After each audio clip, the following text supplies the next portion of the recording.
Hi! இன்னைக்கு ஜெர்மனில எங்க அபார்ட்மெண்ட்ல இருக்க வாஷிங் மிஷின் ரூம் பார்க்கலாம். இந்த அபார்ட்மெண்ட்ல இருக்க எல்லார் வீட்டோட வாஷிங் மிஷினும் இந்த ரூம்ல தான் இருக்கும். இந்த ரூமோட டோர் நம்ம க்ளோஸ் பண்ணும்போது ஆட்டோமேட்டிக்கா லாக் ஆயிடும். கீ இருந்தா தான் உள்ள வர முடியும். ஒவ்வொரு அபார்ட்மெண்ட்டுக்கும் செப்பரேட்டா 2 பிளக் பாயிண்ட் இருக்கும். ஒண்ணு வாஷிங் மிஷினுக்கு, ஒண்ணு ட்ரையருக்கு. இந்த 2 பிளக் பாயிண்ட்டுக்கும் செப்பரேட்டா லாக் இருக்கும். கீஸ் குடுத்துருவாங்க.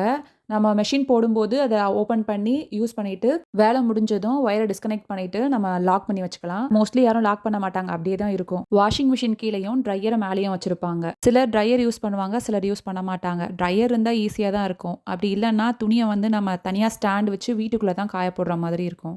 ஜெர்மனில எல்லாரோட வீட்லயும் இந்த மாதிரி செப்பரேட்டா வாஷிங் மிஷின் ரூம் இருக்குமான்னு கேட்டா கிடையாது. சில அபார்ட்மெண்ட்ல கிச்சன்லயும், சில அபார்ட்மெண்ட்ல பாத்ரூம்லயும், ஈவன் சில அபார்ட்மெண்ட்ல கெல்லர்லயும் வச்சிருப்பாங்க. கெல்லருங்கிறது ஒண்ணும் இல்ல, ஒரு பேஸ்மெண்ட் ஸ்பேஸ் மாதிரி. அத பத்தி இன்னொரு வீடியோல பார்க்கலாம். இந்த வாஷிங் மிஷின் ரூம பத்தி நீங்க என்ன நினைக்கிறீங்கன்னு மறக்காம கமெண்ட் பண்ணுங்க.